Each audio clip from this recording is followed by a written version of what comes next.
Welcome to this final session of our SolarConnect series today. What an incredible day that it's been over the last several sessions. We've explored everything from financing to policy to sales innovations. Now let's take a moment to reflect on the biggest takeaways and the insights that will shape the industry moving forward. So now, without further ado, let me quickly introduce the Enerflo co-founders. We have Pat Bennett and Spencer O'Barron. So take it away, you guys. All right. So Wow. Dave Jones accused me on, I think accuse is the wrong word. I'm gonna use it. I'm gonna lean into it. He said that I was low energy on Oh, our finance were you? panel. Okay. Apparently, That's not. I didn't know I was supposed to be the hype guy and getting after it while we were talking about finance.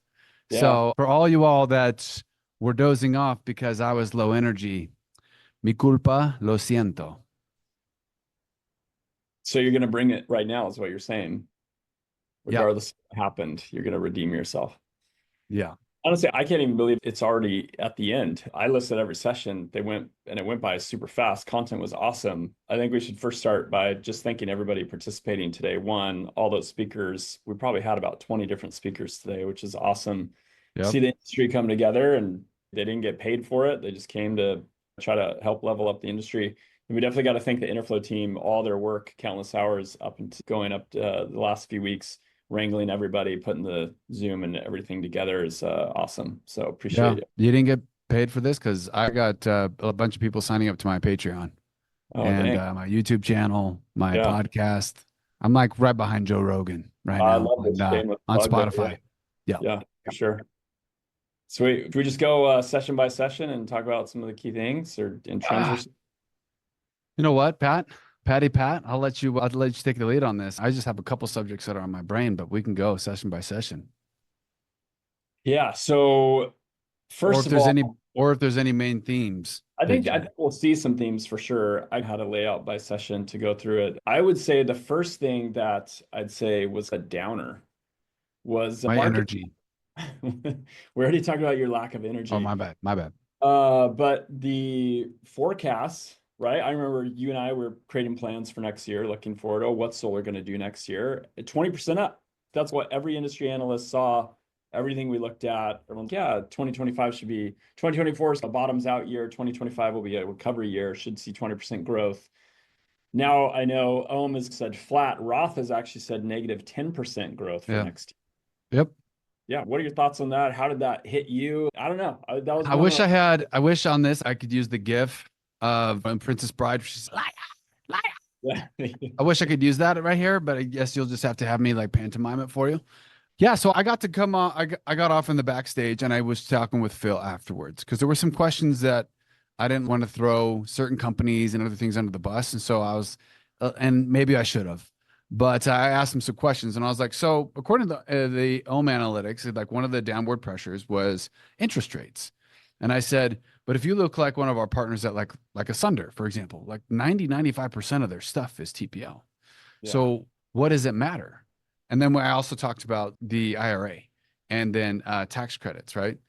And Yeah. so what does it matter? And if we're going more TPL, and it was a good conversation. Obviously, cost of money, but I think the bit because if you raise interest rates, it does affect the interest or the price that you can get for a TPO. Sure, yeah. But when you're talking about IRA, though, and that actually directly affects tax equity and the tax liability and all the things that you can do with that and the whole outlook.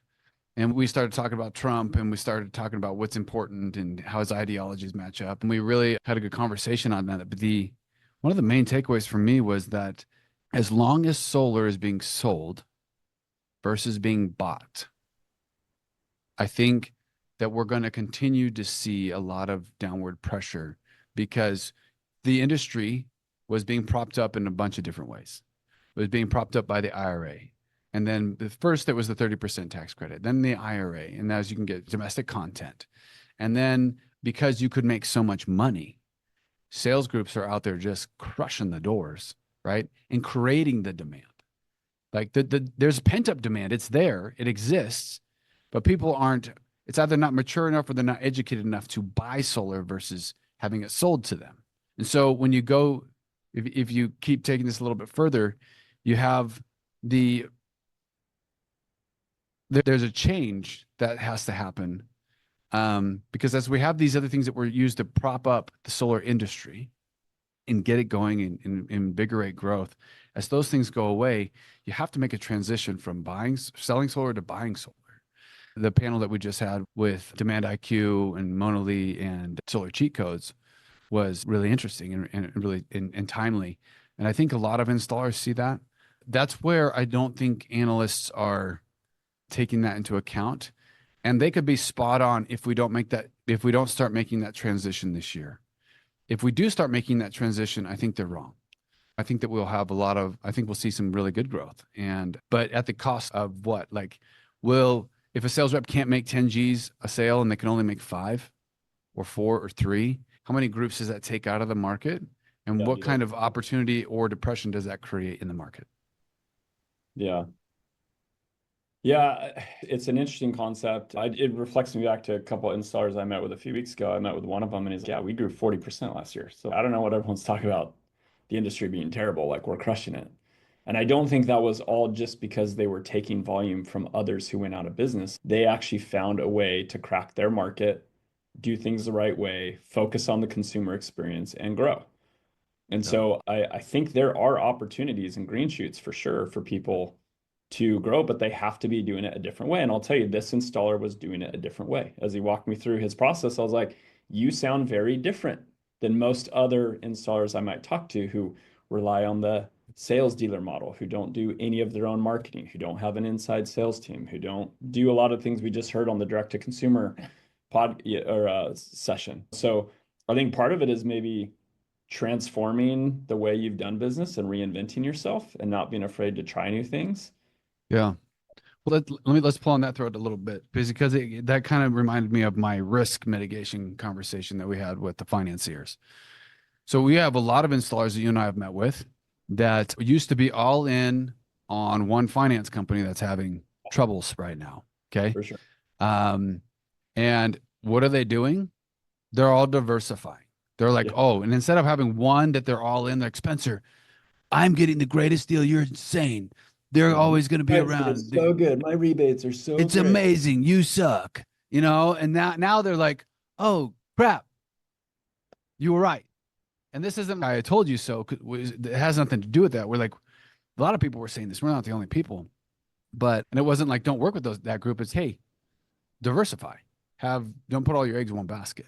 And so we find that installers are doing that on the finance side, but I find it interesting that I don't see as many installers as you would expect doing that on the sales origination side. So if I'm an installer starting my company today, sure, I'll have some door knockers. I think that's a great way to go out, drum up business, drum up interest, and sell people solar. I sure as heck am going to have an online presence. I'm going to have a call center, probably going to have my own internal sales team versus plus EPC. And then on top of that, I'm probably going to do virtual.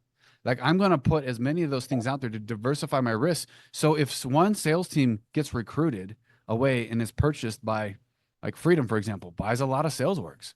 If someone comes in and buys up my sales org that I was like using for the last 3 years, I'm hosed. But if I diversify, it sucks, but I'm not hosed. And I don't see that happening enough where people are looking at that because there's, I think, myopically focused on, hey, what do I do to bring these guys in? Because I just want to install. I think the groups that all they want to do is install, I think there's a place for some of them, specifically in certain markets, especially if they're really great at their craft and they have phenomenal relationships with the AHJs and everybody else, and they got a really cool market fit.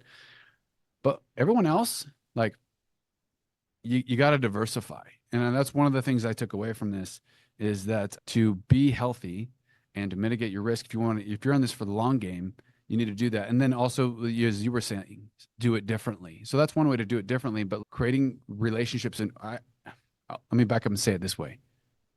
The groups that I feel like are doing the best right now in 24 are the regional installers that have focused on 1 or 2 markets, maybe 3, and they are really owning those markets. They're owning the relationships, they're owning everything. They just own it and know it.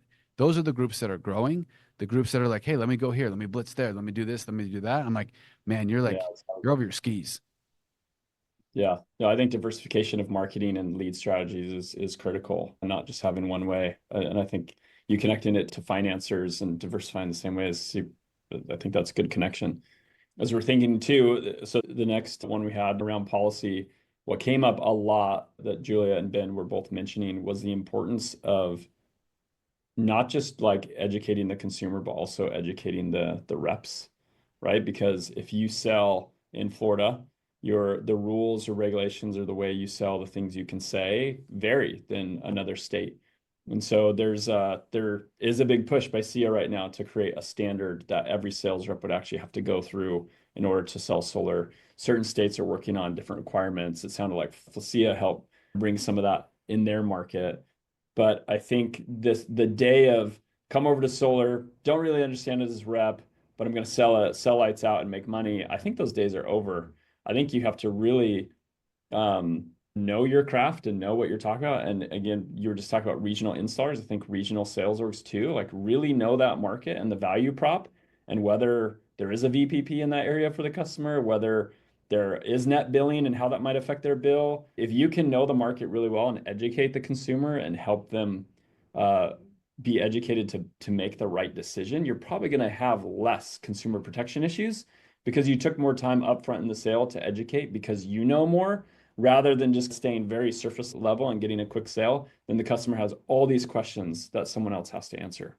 Yeah. I think to tag along with that, um, for those of you who don't know, I'm on the Felicia board. But the, and I probably don't do as much as they'd like me to, but what you're saying here is actually ties into something I was thinking about there. But if I'm a sales org, a sales originator, even an installer, like I'm doing all the things that I can to give the confidence to the consumer that I am in line with policy, that I am compliant with all the policy and legislation and all of these different things. So if I'm in Florida, how can I work as an installer or a sales org? How can I work with Felicia?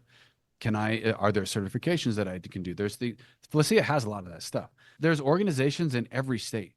How can you go and get that and tie into that organization that gives you more street cred, number one, probably gives you number two, probably more networking opportunities. But number three, though, it helps you have more information that you can disseminate to the end user and your company, which is usually your rep or your installer, like your labor, and making sure that they're doing it exactly the same way that they're supposed to. Because if they are, then you're going to not get sued. If they are, you're not going to have a one-star review. If you are, you're going to get referrals. You're going to build up a pipeline and you're going to have jobs coming in. And I think that's it. One of the things that I've seen with really successful installers is that they pay attention to that consumer experience. And that applies to compliance and other things, right? But they pay attention to that. And because of that, they get that referral business, they get those great reviews, and that really helps them stabilize their business, creates a base. Yeah, we talked about a lot about consumer experience on the last SolarConnect, and you and I had a podcast about it too. But one thing I was thinking of when Julia and Ben were talking about all these consumer protection laws, right? Protect the consumer, bring in these laws, bring in these regulations, pay people W-2 because that's going to help the consumer, right? It's just like all these ideas coming to the table. Where if people in this industry focused on a great consumer experience, Yeah. would you need such hardcore consumer protection? No. Right? Like it's just a question I think we should ask ourselves. If I take more time up front, if I make sure they are educated, if I'm more consultative, if I'm really helping them answer their questions and use approaches that are ethical, would we see as much consumer protection as we see today? Yeah, I think that's a great comment. And it makes me think of, I get teased at Enerflo, right? Because I'm a history major and I bring up history stuff. Um, but it makes me think about, for example, and I brought this up in my finance panel. Congress enacts laws, right? They create them. But you can create a law, but if no one enforces it, it doesn't mean a hill of beans. It doesn't do anything, right? So, and then if you go take a step even further back, if you don't have laws and you don't have those kinds of things, then you're just relying on the virtue of human beings to be virtuous and to do the right thing. And oftentimes we find that people don't do that and it goes into anarchy. And so then when the pendulum swings over here to anarchy, you got to swing it all the way back over to here to basically like a dictatorship. And that's with really tight laws and regulations. And business doesn't do great in either way, in either side, anarchy or the overregulated sphere. There's got to be a balance. The question is now is that we're getting some of this policy. If we want to self-regulate, are we just going to rely on the virtues of sales reps and the virtue of the installer to treat the customer right? Don't get me wrong, there's a lot of great installers out there. There's a lot of great sales reps, but there's also a decent portion that are uneducated. They're ignorant about certain laws or regulations, and there's even a portion of it have malintent. They're trying to go out and just make a buck, and they don't care how it's done. And that's why people are doing recheck. So the thought is, though, is we have these things, but are we gonna self-regulate? But I don't think you can ask the end user to self-regulate. I don't think that works. I think that you have to have all the platforms. We all got to get together and say, hey guys, these are the standards that we're all going to enforce that the lenders have created. We're going to make sure that everybody has a recheck, this and this, whatever the standards are. But I think there's a play here for platforms where we have an important piece that we need to play. That's all platforms out there listening to this podcast. So I know, because I know you all are. Just kidding. But we have an important role to play as the companies and the tools that are helping enforce and promote and teach that behavior. Because if we just say, hey, finance company, or hey, legislator, create these standards, and then all of a sudden it's magically going to show up. And the end sales rep is like, oh, I'm going to do that because some guy I don't know in Florida has passed a law. That's dumb. That's not going to happen. So I think there's a big missing piece where it's happening and transacting. We have to get involved. Yeah. So we did the finance panel. We touched on some of the key learnings there. Was there anything else, other takeaways that you had from the finance one? I peppered some of the stuff that I got from the finance panel in this conversation. It's really, the real thing was just about mitigating risk. And so we were talking about how they mitigate risk for the consumer, for the installer, for the sales rep and themselves, really, because they're the nucleus of the deal. But I think it's a great question for everyone. So if you're an installer, how do I mitigate risk? What lenders and providers do I work with? How can my distributor help me mitigate my risk? What kind of vetting process should I take for my build partners and for my sales orgs to mitigate my risk so I don't have bad actors? What should I do on the software side to mitigate risk? And I think the first thing you have to do is understand what your risk is. Mm-hmm. And you have to look at your business and say, where am I overexposed? From legality to cash flow and anything in between, where am I overexposed? And then how can I mitigate that? And so I think that's because as we do that, I think we all rub off on each other. The finance company is going to rub off on the installer is going to rub off on the sales org. All of those rub off and we rub off on them. It's a real symbiotic relationship. And so as we do that, ultimately what happens, the customer has a better experience. People get more referrals. We have less AG complaints. We have less lawsuits. We don't have all these onerous laws that could come in and take stuff out. So I think that's an exercise that everybody should do. Yeah, for sure. Then we had a great chat about batteries. VPP is one thing I don't know enough about, and we dug in there and I learned a lot. My takeaway from that session is that batteries are here to stay and growing for different reasons. I was shocked by a stat of Texas is approaching a 20% battery attachment rate, which is pretty crazy because a lot of that is more around backup and resilience rather than savings because of rates and stuff. But there's really a bunch of key drivers that we can continue to that are going to here to stay. So one is net billing, as that continues to happen in different states. When there's many utilities and states looking at that, batteries become more and more important from a savings perspective. As grids continue to fail in many cases and blackouts, resiliency is super important. I just asked people in Puerto Rico or Texas a few years ago when they had that freezing storm, how important resiliency and backup. And so really like batteries are solving all of the problems for a consumer. Okay, you can be grid resilience, you can combats you with that, it can help in backup. And then also there's ways to actually make money with your battery, either being kind of rate arbitrage in a net billing market like California, or being part of a VPP and actually getting paid for the utility drawing on your power. And so I think there's probably never been a time where batteries makes so much sense. And I know us talking to different installers in different markets, like there's certain cases or certain programs they can't even get their hands on enough batteries because they're in such high demand. Yeah. I thought it was interesting in the finance panel that they talked about, because we talked about batteries as well. And from their point of view, they don't actually underwrite the tech, like the battery itself. They're like, so it has a 10-year warranty or a 15-year warranty. Um, they don't really care that much, is what my takeaway was. They care more about the balance sheet and the longevity and the health of the business that's making the batteries.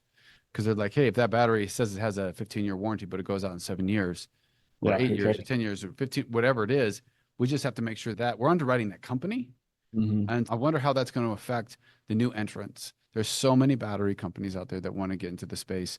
And a lot of them are white labeled from other companies that are also going to be affected by tariffs. And domestic content manufacturing here. Yeah, I just think that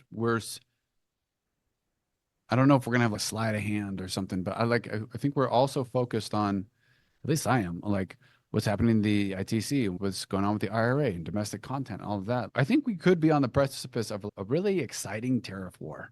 And what does that really do? Because you can't just prop up a business like a manufacturing facility overnight. So you want to manufacture batteries in the United States. That takes years to Yeah, prop up. sure. And so there's a couple providers I know that manufacture in the United States. I think they'll do really well. But the rest of them, so that also, what is that going to do to prices? Because they have a corner on the market, is that allow them to raise their prices? Is that going to create more downward pressure?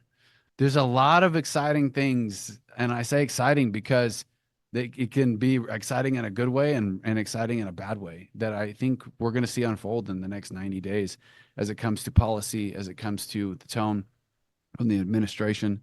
Because regardless if you like the guy or not, he's out there, he's in your face, he's going to fight for what he said he's going to do, and he's going to. And so if China's in his way, uh, Yeah. it's going to be really interesting. Yeah, totally. And I think just probably have a couple more minutes here to wrap it up with direct to consumer. So I think all these trends and things we're talking about really come down to new ways of people being able to buy solar. You mentioned your opening statement was difference of buying and selling. As we think about people buying solar, needing to get educated, doing it in a way that they feel like they're getting a good deal. They maybe don't overcomplicate the sale, ensure they're well informed, but still feel like they can make a decision. And there's not like decision fatigue because there's so many options. But I think that's the other exciting thing to watch this year is the new frontier of direct to consumer technology and companies embracing that because I think there are more and more people that know about solar now. It's not some weird foreign thing that they can't understand. But now it's just a matter of them feeling comfortable making a purchase. And I think they probably feel like there's a lot of uncertainty and maybe now isn't the right time to buy solar because of these incentives or other things. And I know companies are using those marketing tactics right now. Buy solar before the IRA goes away and things like that. But yeah, I thought that was a good session too, just to see people on the forefront of that. And again, back to diversity, diversifying, helping installer sales orgs have a new way of communicating and talking to consumers that isn't on the doors. Yeah, I agree with that. Like you said, very exciting. It's going to be an exciting year. A lot of people battling things out and a lot of moving pieces, and it is the solar coaster for sure. There was one thing that I know we're gonna do Q&A here in just a second, but there was one thing that I really enjoyed about it. Because if we everywhere we look, tariff wars and IRA is getting canceled and this and that, like all the things we thought were gonna happen aren't happening. And then you still have interest rates that are high, even though we've cut the rates, right? There's literally we could do a whole hour on just like bad, not good, bad. Like we could just keep going. Yeah. And I really liked some of the data that we got from Ohm and from Roth, and then also from finance. When it came to there's a ever increasing and pent up demand for renewable energy and solar in this country, like more than ever before. There's a lot of things that are going on there because of the AI. For example, we talked about this 6 months ago.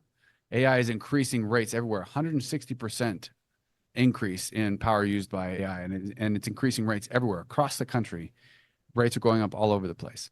Because you and I are paying higher Yeah. rates so that AI can exist. AI is infiltrating all of our lives, even our pocketbooks. Mhm. And so that demand is for people to save money, to produce their own power, to rent and not own. All of these different value props for solar. It's probably never been greater than it has is than today on February 19th, 2025, than it's ever been in the history of mankind, right? And it's only going to get better. That demand is only going to increase. And what we just have to do is we have to adapt so we can tap in and ride that wave of that demand. And because there's people who are going to buy it as these new technologies get better and they engage those people, there's people that are still going, we need to sell it to them.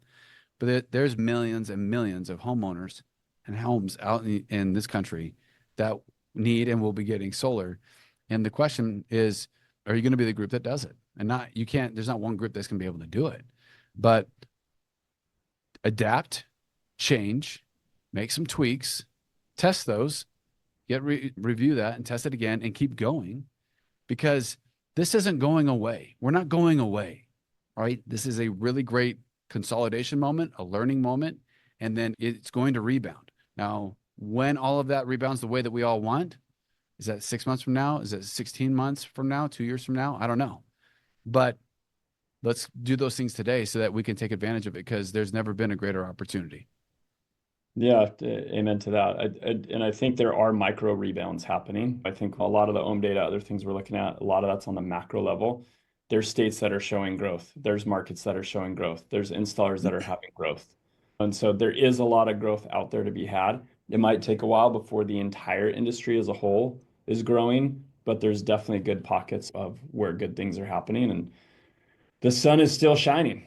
And that's a consistency that we need to help the world harness it and bring energy and have more resilience in the grid and all these things. These are problems, like you said, that are here to stay. And we need to come together as an industry, be a part of it, and push it forward. Yeah. I saw that there was a question in the QA section, and it wasn't a question, it was just a comment. It said, Spencer, I did great.